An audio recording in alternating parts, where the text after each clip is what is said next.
All right, guys. Hey, it's Jonathan Edwards here. Welcome to another video or an audio, depending on where you are. But listen, a disclaimer, as always, I work with aspiring athletes and their families. These are families who've got big athletic dreams and they're really go for it. My advice is geared towards them. So with that in mind, some of that advice may not rub you the right way if you are not as into it or committed.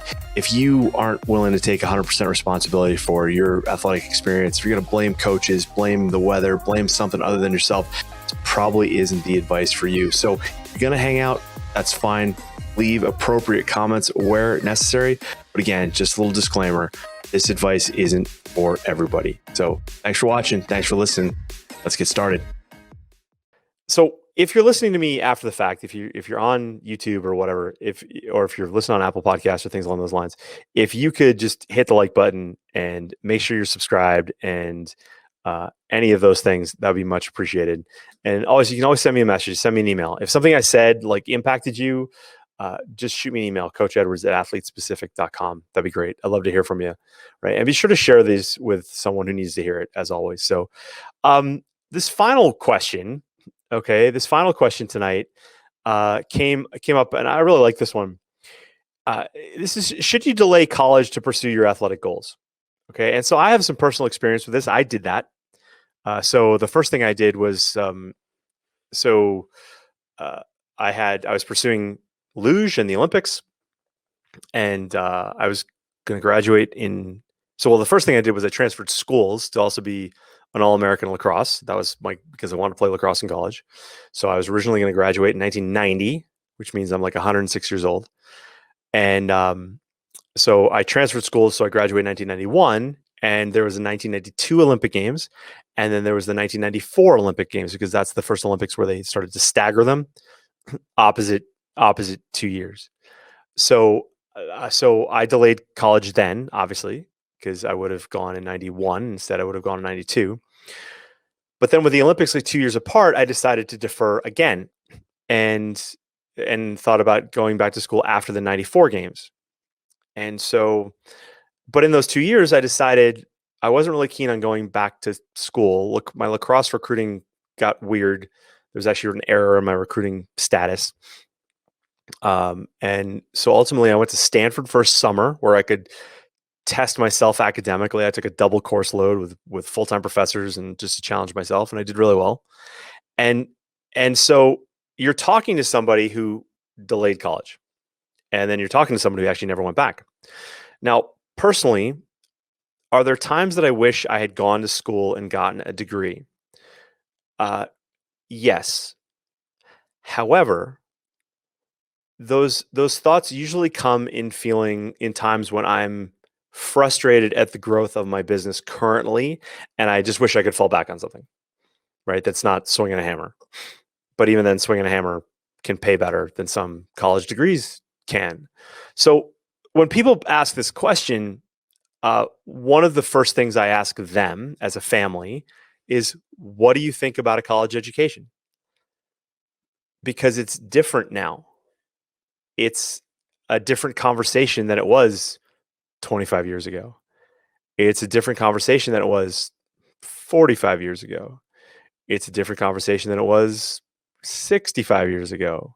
And so I'll just share some things with you right now, like the concept about like university education. So in the United States, for my Canadian listeners, this is a little different, but in the United States, okay, so you can get basically like unlimited financial aid to go to school. You can accrue all sorts of debt to come out with a degree that no one ever double checks to say that, hey, the degree you're coming out with is going to put you in a career to earn you enough money to pay back the debt that you've just taken on.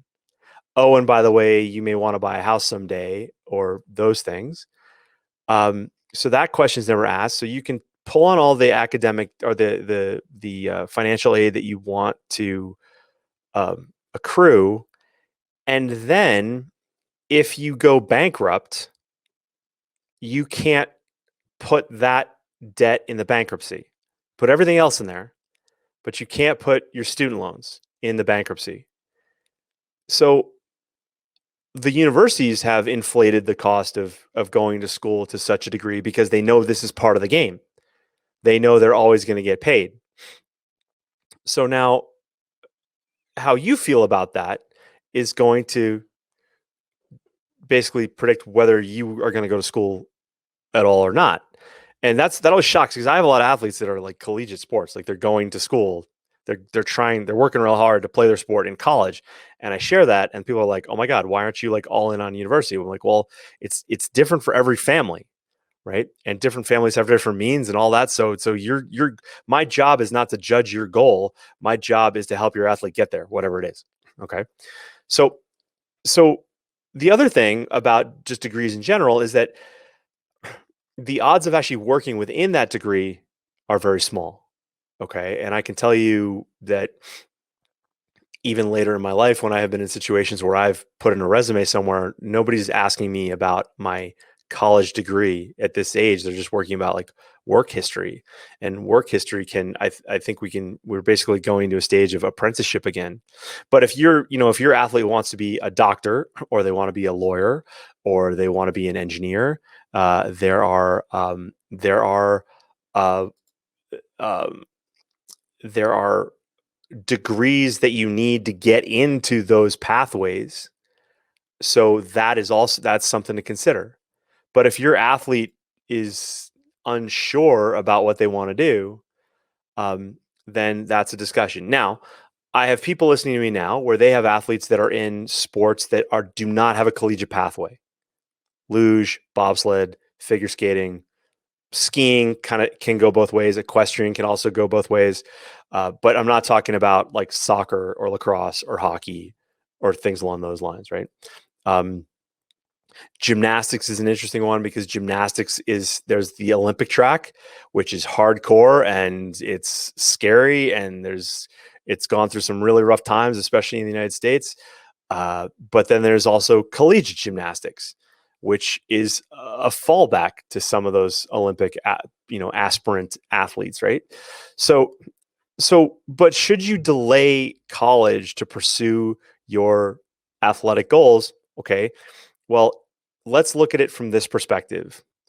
One, if I am looking to develop an athlete and I'm looking to develop their athletic ability, their technical ability, their tactical ability, if I've got resources of time, energy, and money to throw at those abilities, if I need to develop life skills with which to develop those abilities, and I believe that I can do it, well, you're probably going to delay going to school.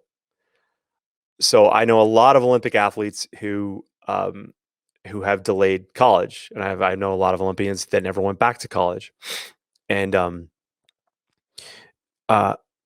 but again, it's going to be based on it's going to be based on your belief systems. If you're a PhD and you believe 100% in the college education, well, it's going to affect you. But so let's talk about the delay. So I think now, with what I've shared so far, I think university or college or whatever you want to call it, wherever you are, is it's an expensive place to figure out what you want to do with the rest of your life.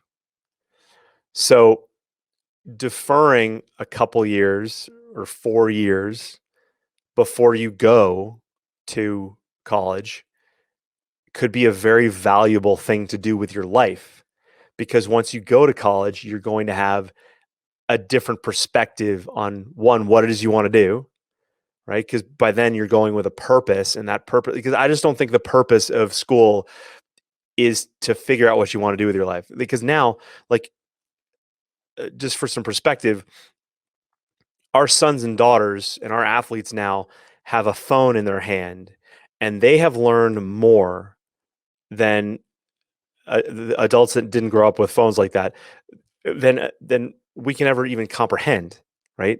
So they have more inputs there. Hopefully, if they're, and there's plenty of TikTok scrolling and things like that, and funny cat videos. I get it, but I don't know about you, but my son comes to me all the time and goes, "Hey, did you know that like Elon Musk sent up like 64 satellites today, and they're gonna be able to just whatever." Or, "Hey, Dad, I was watching like this Charisma on Command video. like with a click of a button, your athlete can learn something like right now of value, and put that towards a career, right?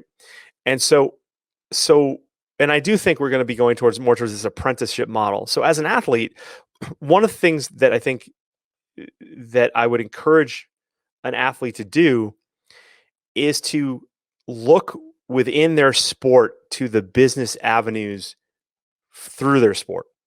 Okay. So, so what I mean by that is like, so let's say you're a luge athlete and, well, yes, you could be a coach, although, there's the coaching staff, like especially in US luge, is pretty set for a long time. Okay. So that's kind of a bit of a dead end there. It's like, you're not really going to necessarily break in, and it's not like you're going to jump to Germany or Russia. But more so, I'm thinking of like, well, what I got interested in. I got interested in athletic training. I got interested in physical therapy. I got interested in chiropractic.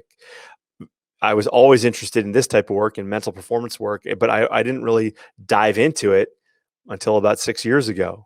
I mean, it was always part of my life, especially when I coached athletes and I coach athletes even with strength and conditioning work. I realized that this stuff we talk about here is incredibly valuable. So the idea, though, so then there's the kind of the physical side of your sport, and the medical side of your sport. Then there's also like the business side of your sport, which I think was unnoticed by a lot of people. The sports marketing side of things. I think of Gordy Shear at US Luge. I remember very vividly the day we were at a Learn to Luge clinic. I can't remember where we were. I think it was Maryland or it was Vegas. I can't remember, or Lake Tahoe. I can't remember. But the Pat Hennebury, who is the director of marketing for 9X Bell Atlantic, basically looked across the table at Gordy and said, "We would like you to be the marketing point, the lead between the sponsor and US Luge." Because at the time, US Luge had this marketing guy who was just weird, right? And so that spawned a career for him. And I remember other athlete, Gordy went to Ohio State like in the summers to get his degree. And he took that path, and so he has a degree, but the degree wasn't necessarily what led into the career.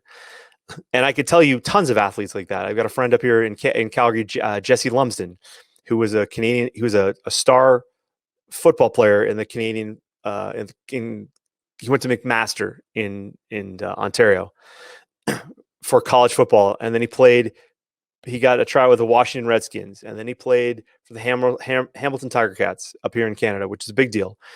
And then he got in a bobsled, and then became a multi-time Olympian and almost won a medal. But through that and through his networking and getting to know sponsors and people in business, he's working with, I can't remember the name of the company he's working with, but it's kind of a bit of a finance and oil and gas investment role, right? So now he finished college because he played college football, but there's other athletes who just get on with life. And so I do believe in that saying that a man who chases two rabbits loses both. I think that can be, for some athletes that can hurt them. Like even if your athlete is like training full time, but then they're waiting tables. But there's always stories of people who succeed at that. If your athlete is going to university and let's say they want to be a Division I athlete, so I've got people like that listening to me now too. So, I think of an athlete at the top of my head who I worked with who, went to used his sporting career to get into a phenomenal medical school.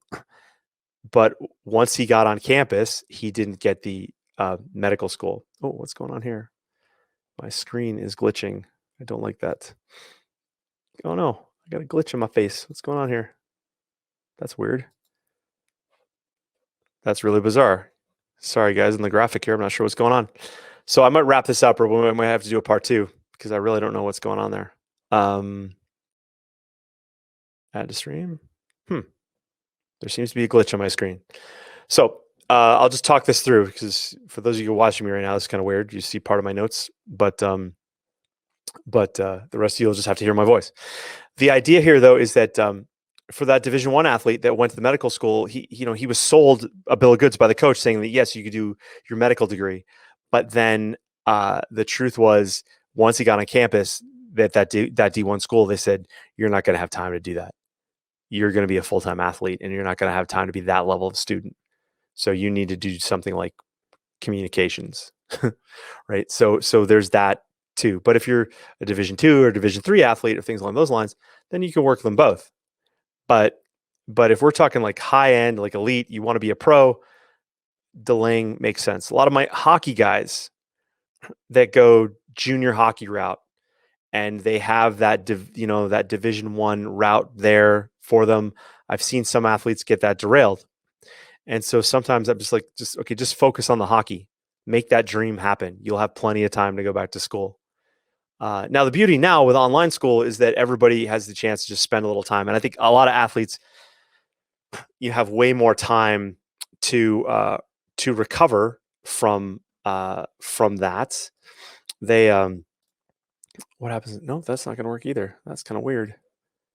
That's really strange.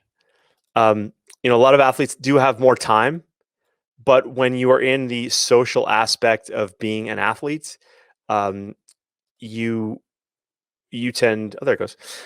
When you're a full-time athlete and you want to be an Olympian or you want to be a pro, there is training. There's your technical training, your physical training, your tactical type like video work and things along those lines. You're becoming a student of the game type work, and then there's the recovery side of it, which isn't just sleeping. It's the social side that usually comes around food and recovery.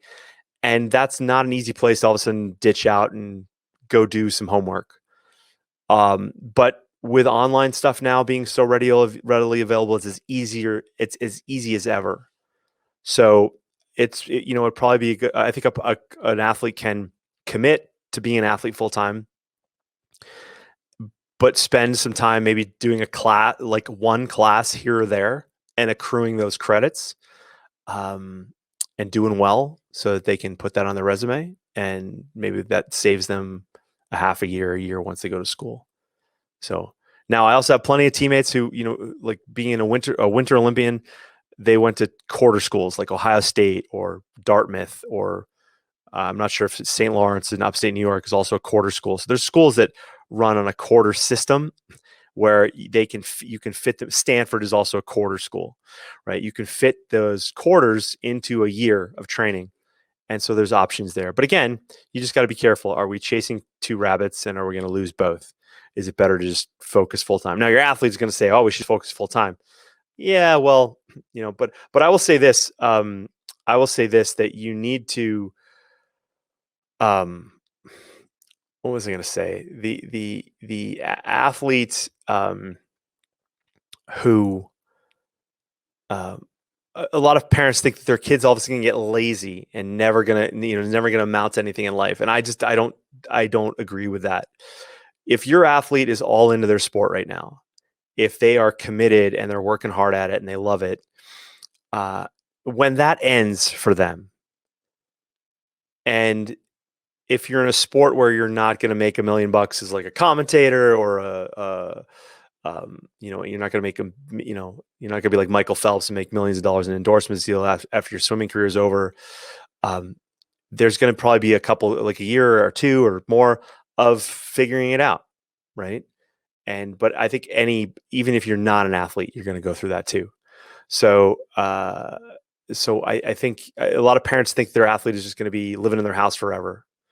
And, I've got an athlete up here in Canada who I worked with years and years ago when he was really young, and his parents came to me and they're like, all right, the first Olympics that he could be a part of was coming up in like 2 years. And he was like 16. So they figured he'd be like 18. He'd go to the Olympics. He'd quit this Olympic stuff and then he'd get on with his life. Well, I don't know, 3-4 Olympics later, he's still competing, but he also got his pilot's license in the off season. And now has that as a potential career to jump into when he's done, right? And that's a great career. I did that, and kind of wish I had continued it. Although being a pilot doesn't pay really well. but there's options there. But I don't want to think that as a parent, your kid's all of a sudden going to be on this Olympic track, and then all of a sudden they're going to be naked living in a van down by the river, sort of thing.